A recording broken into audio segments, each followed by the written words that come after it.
Magandang araw, Sir Wilbur po, at your service.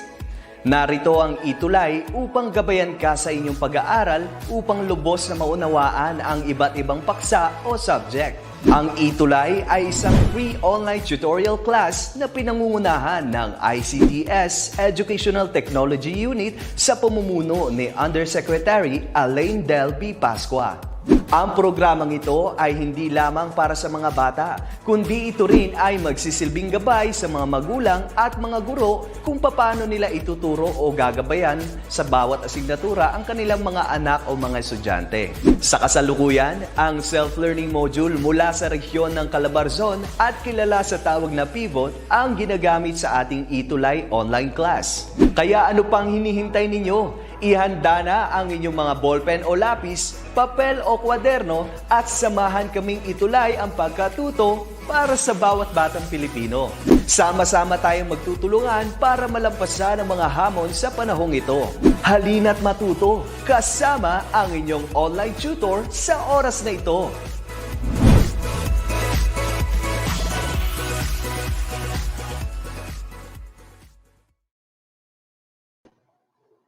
Isang magandang hapon sa ating lahat. Ako si Tutor Mark, ang inyong makakasama para sa ating Math 4. At para sa ating mga mag-aaral, pasensya na po kung medyo nausog ang ating oras dahil meron lang po akong inatinan na importanteng meeting kung saan namahagi po kasi ng Chromebook ang ating kagawaran para sa ilang mga paaralan sa Region 3, sa NCR at ganoon din po sa Region 4A at CAR. Kaya pasensya na po kung sakaling late lang po ako sa ating session. Pero huwag mag-alala dahil ako ay handa na. Kaya kung kayo ay handa na rin, siguraduhin hawak na ninyo ang inyong mga lapis o ballpen, papel at kwaderno dahil atin nang sisimulan ang Week 6 session para sa ating Math 4. Kaya hit like or heart.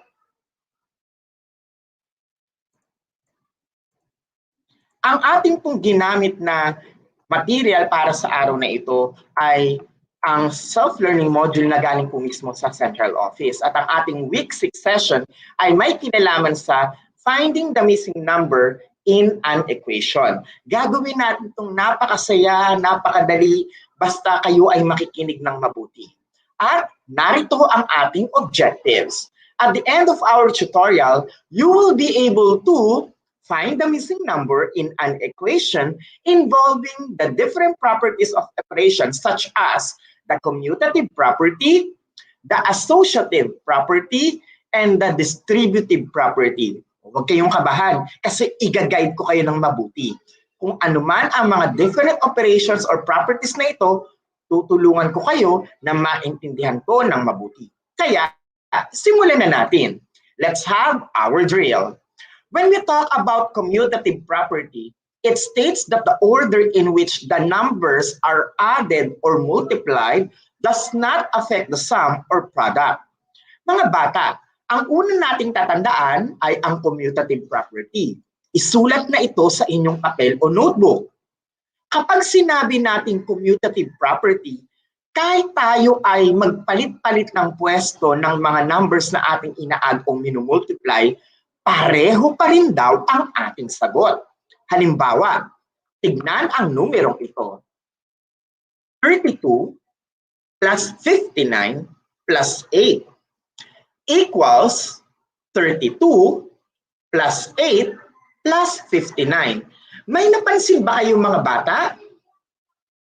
Kung ang napansin ninyo ay nagkapalit ang pwesto ng 59 at 8, naging 8 plus 59 ito sa kabila, magaling. Yan ang tinatawag natin na commutative property. Kaya naman, kahit magpalit ang kanilang pwesto, pareho pa rin ang kanilang magiging sagot na 99.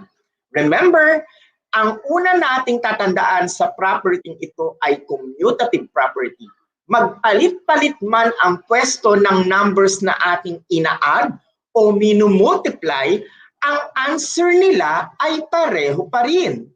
Kung ito ay inyong naintindihan, hit like or heart. Kung hindi naman, huwag mag-alala. Narito ang susunod kong halimbawa. Tignan ang 59 at 8. Pinagpalit lang sila ng pwesto kapag ina-add. ang kanilang sagot ay pareho pa rin, 99. Kaya kung tayo ay may number na 34 plus 36 plus 29 is equals to, mga bata, i-type nga ninyo ang isa sa pwede nating maging sagot kapag commutative property. Binigyan ko kayo ng clue. 36 ang aking inuna. Ano kaya sa tingin nyo ang pwede nating idugtong na mga numbers para maging commutative property ito? Gayon din sa item number 2. Dito naman, ako ay naglagay ng multiplication. 27 times 45 times 81. Inuna ko ngayon ang 81 times blank times blank. At sa pangatlong item, ibinalik ko sa addition, 11 plus 22 plus 33 equals 11 plus blank plus blank. Ayon kay Zay Rivera, ang kanyang unang sagot daw ay 29 at 34 o 34 at 29. Very good. Mga bata, yan ang tama nating sagot para sa item number 1. Kung ang titingnan natin ay ang pagrarambol o ang pag-disarrange lamang ng mga numero ito, yan ang tinatawag na commutative property. Kahit na anong mangyari, pareho pa rin ang magiging sagot nito. Sa item number 2, ang sagot naman ni Mika Mariel Bernardo ay 27 at 45 o kahit na ito ay pagbaliktarin, yan ay wasto. Sapagkat pwede nating i-disarrange ang pagkakasunod-sunod nito basta yan ay isang commutative property. Sa item number 3, ang sagot naman ni Princess Joy Onida, 33 at 22 na pwede nating i-disarrange para makita natin kung ano ang ating magiging sagot para maging commutative property. Hindi ba't napakadali lamang mga bata? Balikan ang ating ginawa. Tandaan, ang commutative property ay pwedeng maging addition at pwedeng maging multiplication. Kahit na mag-iba-iba ang pwesto ng mga numero gaya ng nakikita nyo dito, 34 plus 36 plus 29 equals to 36 plus 29 plus 34, ang sagot nila ay pareho pa rin. Kahit na nagbago ang pagkakasunod-sunod ng numero o na-disarrange ito, yan ang tinatawag natin kasing commutative property. Kung ito ay inyong nakuha, hit like or heart. Remember, pwede lang ito sa addition at sa multiplication. Pwede sa addition at sa multiplication. At ang sagot ay magiging pareho lamang. O di ba ang dali lang? Ano ang tawag natin doon? Commutative property. Let's move on to the next one. Next drill. Mga bata, isulat sa inyong mga papel o kwaderno. Associative property. Associative property provides that you can multiply or add numbers regardless of how they are grouped and get the same product or sum. Mga bata, dito naman sa associative property ay makakakita tayo ng groupings o yung tinatawag natin ng mga parentheses. Halimbawa, nakakita tayo ng numbers na parentheses or open parentheses 8 times 5 close parentheses times 4. It is still equal to 8 times open parenthesis 5 times 4 close parenthesis. Ano ang ibig sabihin ng associative property? Mayroon tayong pagkakagrupo na nakalagay sa parenthesis. Kapag i-multiply natin ang 8 times 5 na unang sinasolve kapag may parenthesis, lalabas na sagot dyan ay 40. 40 times 4. Samantala sa kabila, ang mangyayari naman dahil nakaparenthesis ang 5 times 4, yan naman ang una mong isosolve. At ang kalalabasan ay 20. So sa kabila, it's 40 times 4. On the next side, the number is 8 times 20. But look, their answer is still the same. Kapag sinabi natin mga bata na associative property, hindi natin inaayos o dinidisarrange yung mga number. Yung parenthesis ang ating iginugrupo.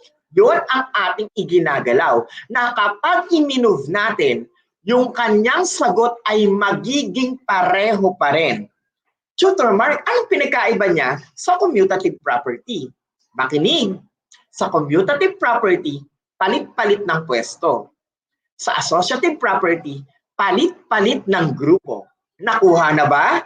Kung ito ay inyong nakuha, hit like or heart. And let's see if you can answer my drill questions. Number 1, 34 plus 36 na nasa loob ng parenthesis plus 29. Again, open parenthesis 34 plus 36 close parenthesis plus 29 is equals to 34 plus open parenthesis blank plus 29. Ala, ano kaya itong hinahanap natin na numero? Kung ang sagot mo ay 36, you are correct. Hindi natin inarrange yung numbers. Ang inarrange natin ay yung pagkakagrupo ng parenthesis. Nakuha ba? Kung opo, lipat tayo sa next item.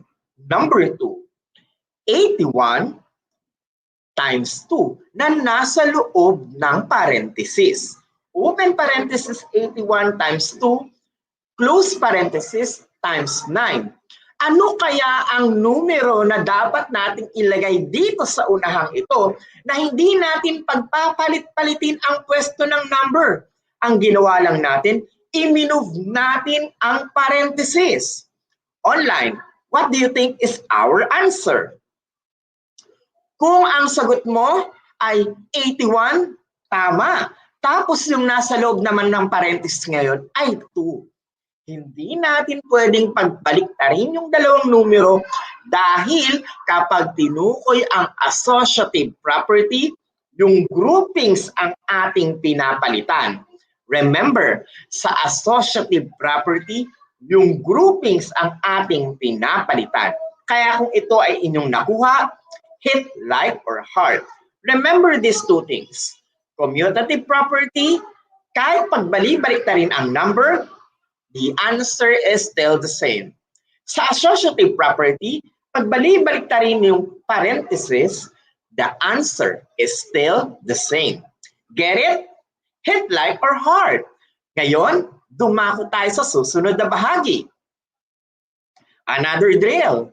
When we talk about distributive property, it states that multiplying the sum of two or more addends by a number will give the same result as multiplying each addend individually by the number and then adding the products together.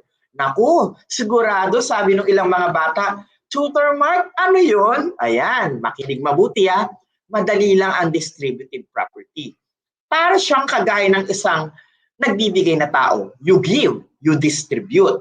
Halimbawa, sa number na ito, 3 times open parenthesis, 2 plus 3 close parenthesis.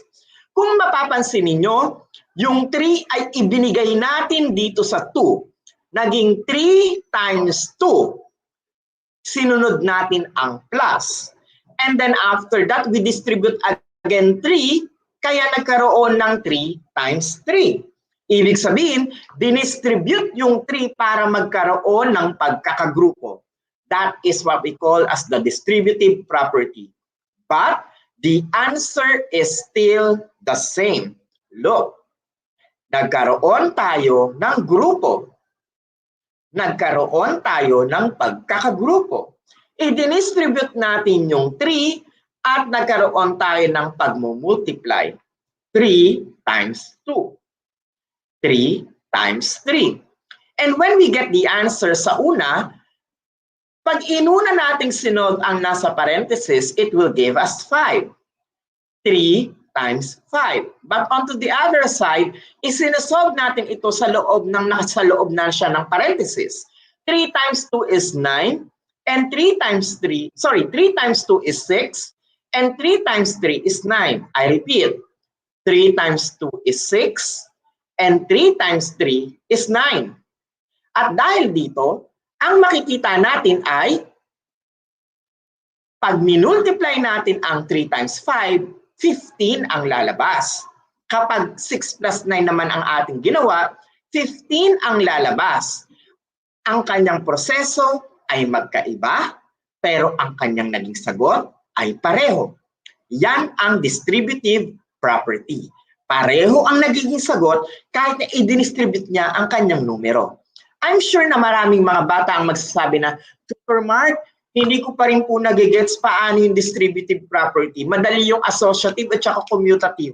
Nahirapan ako sa distributive property. O wag mag-alala dahil ating itong gagawin na gamit ko ang aking whiteboard. Kaya, nakafocus sa akin ngayon yung screen. Iayusin niyo ng ating webinar director. Mga bata, hawakan na ang inyong mga lapis o ballpen kasama ang inyong papel. Magsosolve tayo para makuha ninyo paano ba ginagawa ang distributive property. Okay? O sabay-sabay tayo ha. Look at this one. Una, makakakita tayo ng isang numero dito sa taas na kinakailangan nating mag-multiply. Halimbawa, 2 times 4 plus 1. Nakuha ba mga bata? Tignan na. Kopyahin ninyo. 2 times quantity 4 plus 1. Okay? Or 2 times open parenthesis 4 plus 1 close parenthesis. Ang susunod natin na gagawin, i-distribute ko siya. So, paano distribute? Etong 2, i-distribute ko sa 4. Kaya, ang mangyayari, ilalagay ko siya sa parenthesis, kopyahin yung 2, kopyahin yung times, sundan ng 4. Ganun lang pala, Tutor Mark. Opo, ganun lang yon. Yung 2, ibinigay mo sa 4. Nung binigay mo siya sa 4, gagamitin mo yung multiplication. Nakuha ba? Ang susunod mga bata, ilalagay nyo ngayon yung plus. Tutor Mark, saan nanggaling yung plus? Nandito nanggaling yung plus. Dahil may plus dito, maglalagay ka rin. Okay? Next. Ang susunod mong gagawin, i-distribute mo yung 2. Papunta naman sa 1. Kaya 2 times 1. Close parenthesis. Nakuha ka? So kung makikita ninyo mga bata, i-distribute natin yung 2 sa 4. I-distribute din natin sa 1. Kaya parenthesis dito na 2 times 4, may plus, and then 2 times 1. Ang sabi natin kapag nagsosolve, inuuna natin ang nasa parenthesis. Let's try solving this out. Imaginary lang dapat yung pag-distribute.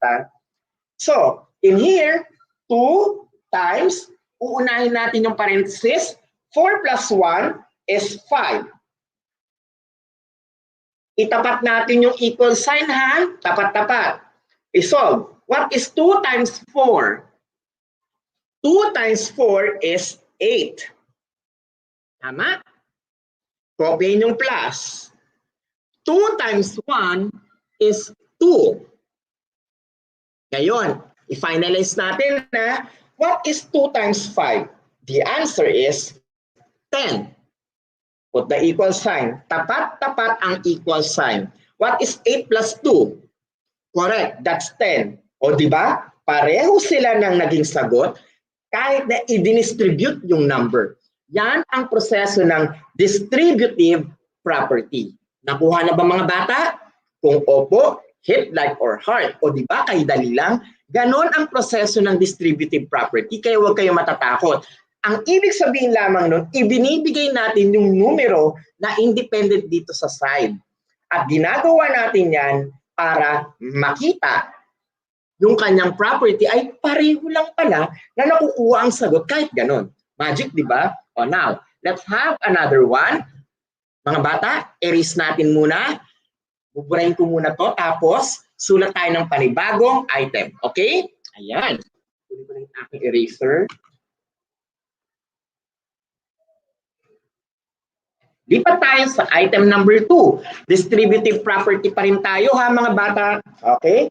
Look, our number now is 5 times 6 plus 4.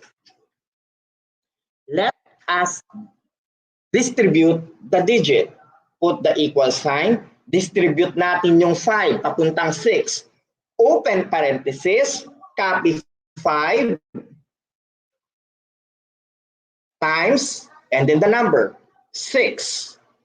Nakakasunod ba mga bata? Magaling. Pagkatapos nito, ilalagay ninyo yung plus. Nakahiwalay yan, nakahiwalay. Put another parenthesis para i-distribute naman yung 5 sa 4. 5 times 4. Ngayon na nabuo na natin, pwede na nating isolve ito. Tandaan, una nating sinusolve ang nasa loob ng parenthesis. 5 times, what is 6 plus 4? Correct. That's 10. Equal sign, tapat-tapat. Tandaan na, magkakatapat. Mag-practice sumulat ng solution ng malinis. Let's multiply.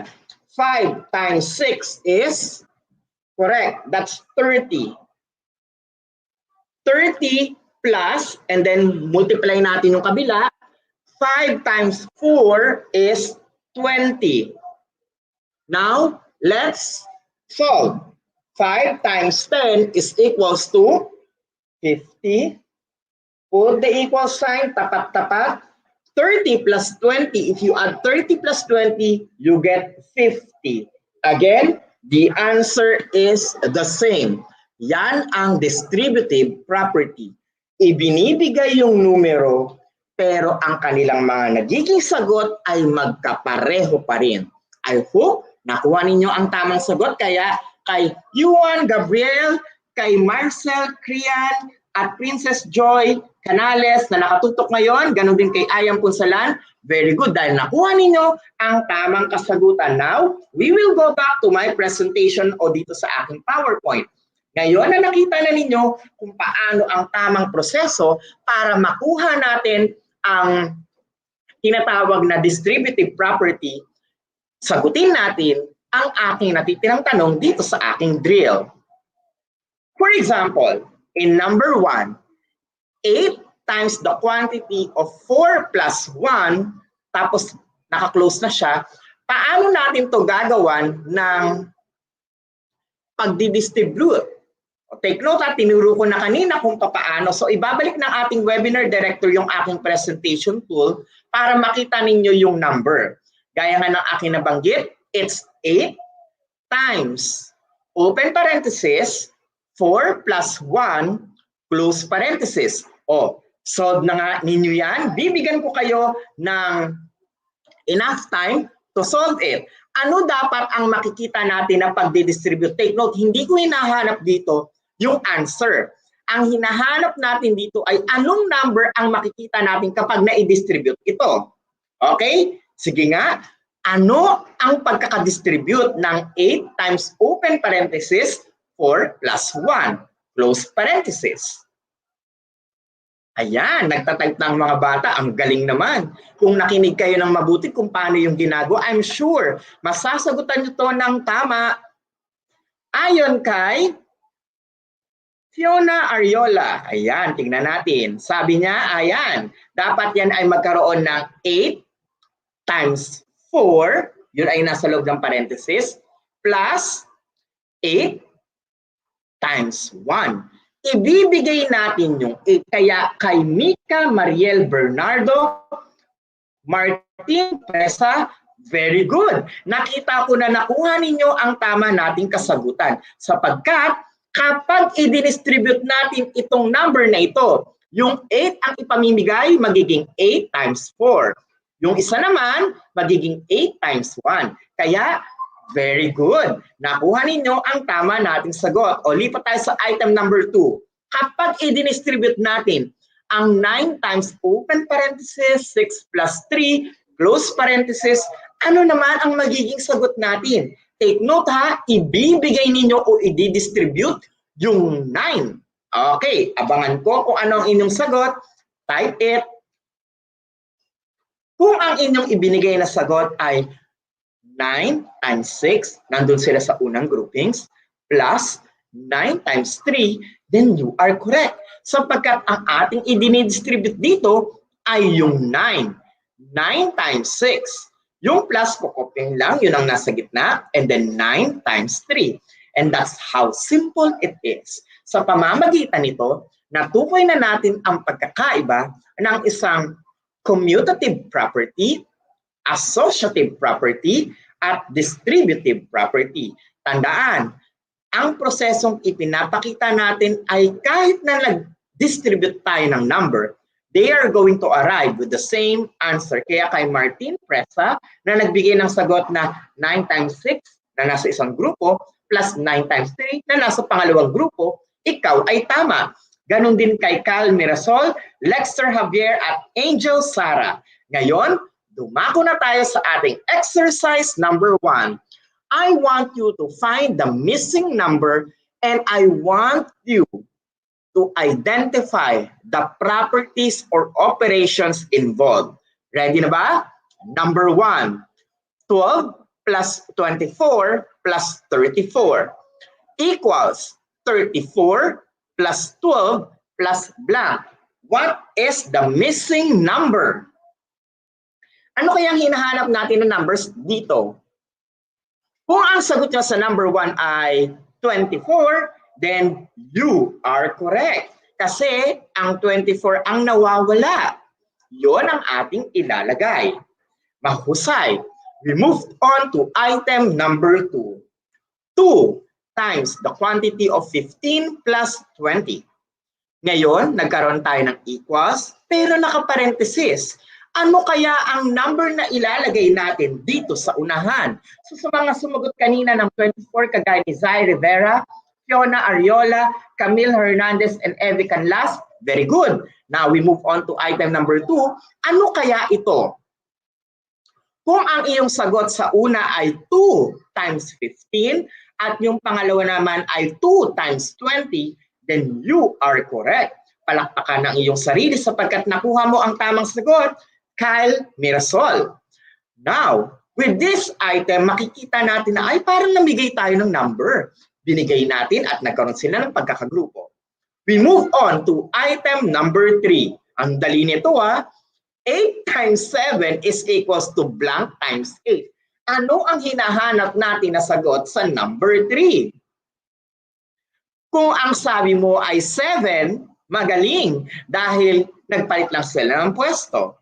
We move on to item number 4. O ito medyo tricky pero dapat keen ang mata natin. 24 plus blank equals 5 plus blank. What do you think is the answer for the first blank na hinahanap natin? I'm sure natatawa kayo. Tama, ang sagot dyan ay 5. And also with the other side, ang sagot ay 24. Kaya kay Juan Gabriel Fajardo na yun ang kasagutan, magaling. Tama ang iyong ibinigay na sagot. Tandaan, kinakailangan alam natin mahanap yung missing numbers dahil ito ang skill na nire-require sa lesson na ito. Tinuro ko rin kung paano natin susupply ng tamang number para alam natin kung anong property ang ginamit dito. We move on to the last item, number 5. Open parenthesis, blank times 5, close parenthesis times 4 equals to 8 times open parenthesis, blank times 4.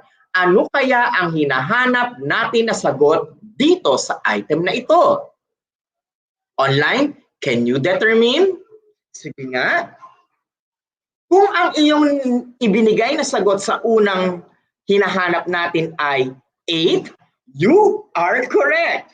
At ang hinahanap naman natin sa pangalawa ay 5. Ngayon, balikan natin ang tinuro ko sa operations.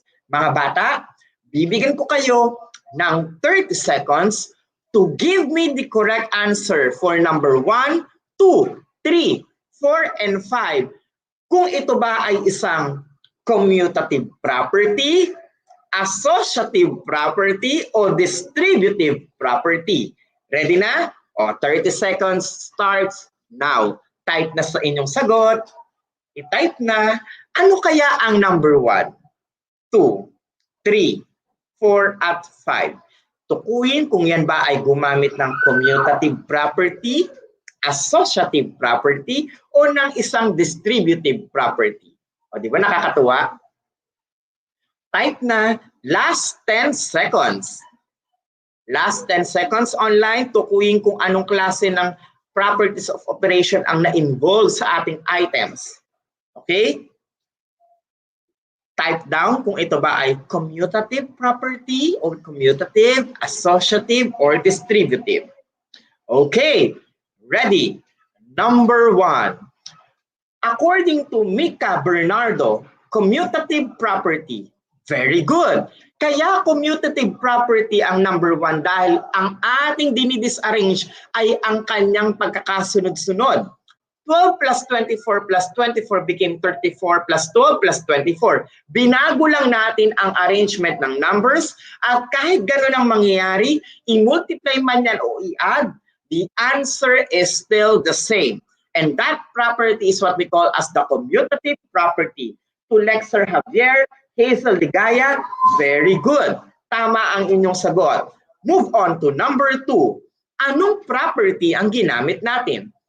2 times open parenthesis 15 plus 20 close parenthesis equals to open parenthesis 2 times 15 close parenthesis plus open parenthesis 2 times 20 close parenthesis.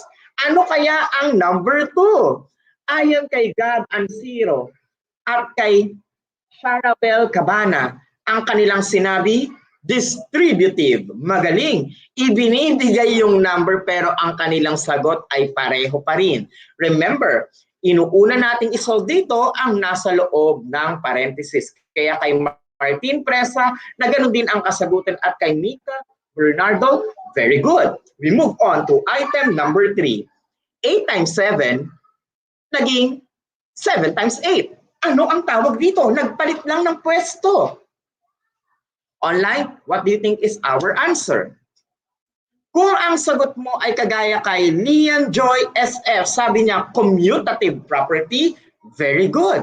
Yan ang ating hinahanap na sagot. At halos kapareho niyan ang nasa number 4 na 24 plus 5 is equals to 5 plus 24. Yan din ay isang halimbawa ng commutative property. Nakuha ba ninyo mga bata? Hindi ba't kay dali lang paano matutukoy ito? Kaya kay Rian, Enrico, Martin, Presa, at ganun din kay Samantha, Lee, Lapira, tama po ang iyong sagot. Same thing goes with Erich and Daya and Irene Alaro. Moving on to our last item. Ay, last item na. Oo, last item na tayo. Matatapos na yung ating session. O, eto ang ating question. Open parenthesis 8 times 5 close parenthesis times 4 is equals to 8 times open parenthesis 5 times 4 close parenthesis. Mga bata, ano kaya ang hinahanap natin na property sa number 5? Tignan ng maigi. Ano kaya ang hinahanap natin dito? Type now your answers. According to Lian Joy, sabi niya, tutor mark, distributive property. Ay, hindi po siya distributive property. Take a look at it. Hindi distributive property ang ating number 5. Oh, pwede pang sumagot ulit ha? Type ninyo. Ayon kay Marl Encinares, yan ay isang associative property. Ganon din kay Sai Rivera, tama, associative property. Bakit? Remember, kahit makakita ka ng parenthesis, hindi automatic na distributive yon. Kinakailangan ay makita natin na nagbago lang ang pwesto ng groupings. Kasi kapag nagbago ang arrangement ng numbers, commutative property yon. Pero kapag nagbago ang kanyang pagkakagroup, yung may parenthesis, associative property yon. And I'm sure some of you will ask me, Tutor Mark, paano nagkaiba ang associative at distributive? Ganito lang yung mga bata, tignan nyo. Oh. Sa distributive, mayroon kang dalawang operation na makikita. May multiplication, may division.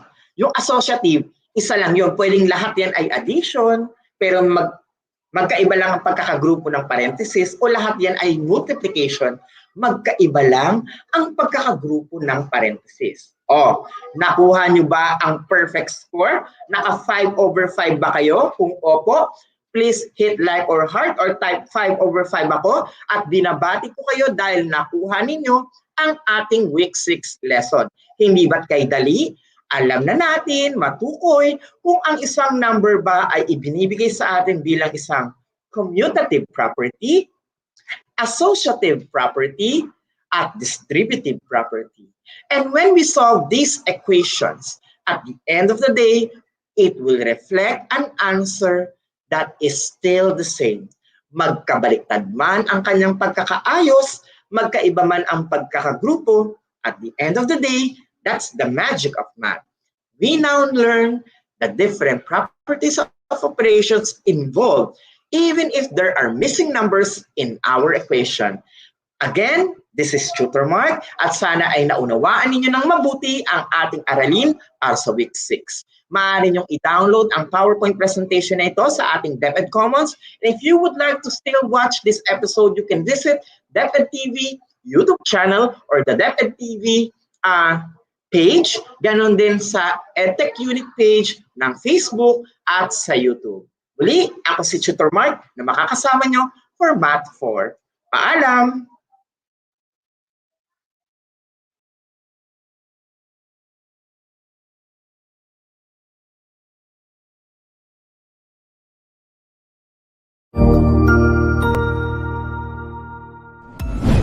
Sigurado ako na marami ka na namang natutuhan sa ating ETUlay tutorial session ngayong araw. Tandaan, ito ay hindi lamang para sa ating mga mag-aaral, kundi pati rin sa ating mga minamahal na guro at mga magulang na kaagapay natin para maituloy ang pagkatuto sa kabila ng nararanasang pandemya.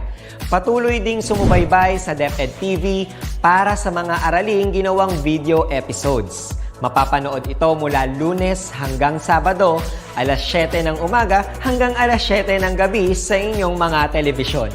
Abangan sa Lunes mula 1:00 ng tanghali ang iba pang aralin sa ating ETUlay free online tutorial session sa Science. I-like and subscribe at manatiling nakasubaybay sa ating ETUlay tutorial session sa DepEd Edtech Unit FB page at Educational Technology Unit channel sa YouTube at sa DepEd Tayo at DepEd Philippines social media accounts. Paalam!